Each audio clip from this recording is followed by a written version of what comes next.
जय श्री कृष्णा, राधे राधे। आज मैं आपको सांप और एक संत की कथा सुनाने जा रहा हूँ। प्राचीन समय की बात है। एक संत थे जिनकी कथा हर रोज एक नाग सुनने के लिए आता था। वहाँ पास के गांव में एक ब्राह्मण अपने परिवार के साथ रहता था। उनके परिवार में उसकी पत्नी और एक लड़का था। वे बहुत ही गरीब थे। उनकी हालत ये थी कि कभी कभी उनके पास खाने के लिए भी नहीं होता था। ब्राह्मण की पत्नी बहुत तेज और चालाक थी। वह रोज ब्राह्मण को भिक्षा मांगने के लिए कहती थी, लेकिन ब्राह्मण उसकी बात पर ध्यान नहीं देता था और घर में बैठा प्रभु का नाम जपता रहता था।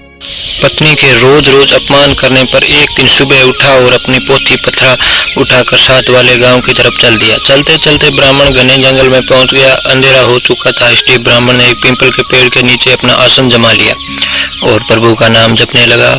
अगले दिन सुबह ब्राह्मण उठा तो उसके पास की नदी में स्नान करके वह आगे तरफ चल दिया और थोड़ी देर बाद दूसरे गांव में पहुंच गया।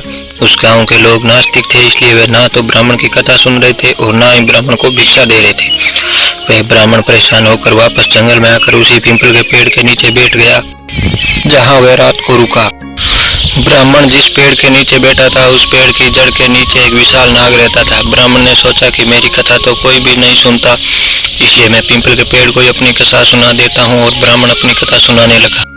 जैसे ही ब्राह्मण ने अपनी कथा खत्म की, उसी समय पेड़ के नीचे बिल में काला नाग निकला और ब्राह्मण को एक सोने की अशरफी देकर बोला, तुम रोज आकर मुझे कथा सुनाया करो, मैं रोज तुम्हें एक सोने की अशरफी दिया करूंगा।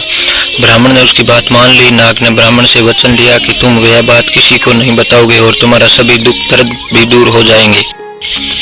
अब ब्राह्मण का रोज का नियम बन गया। वह रोज सुबह उठता और अपनी पोथी पत्रा लेकर उस पीपल के पेड़ के नीचे पहुंच जाता और वहां बैठकर कथा सुनाता। कथा समाप्त होने पर नाग बिल से बाहर आता हूँ और ब्राह्मण को एक सोने की अशरफी भेंट करता।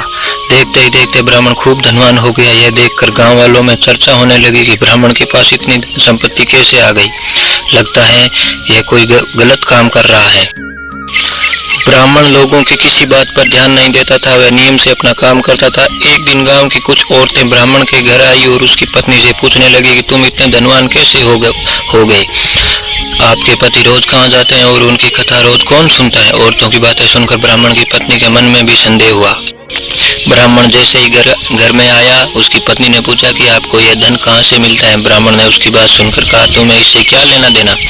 यह कहकर ब्राह्मण ने उसकी बात को टाल दिया। ब्राह्मण की पत्नी को पति की बात सुनकर और ज्यादा संदेह हो गया और वह ब्राह्मण से लड़ने लगी।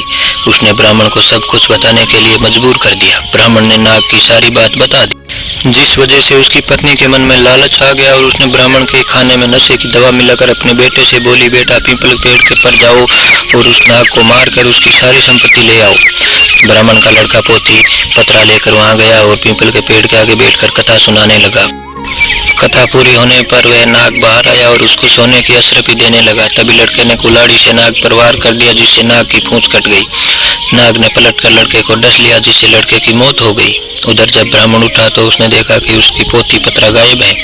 उसकी समझ में आ गया कि जरूर कोई गड़बड़ है। ब्राह्मण जल्दी से पीपल के पेड़ के पास गया। उसने देखा कि वहां उसका लड़का मरा पड़ा है।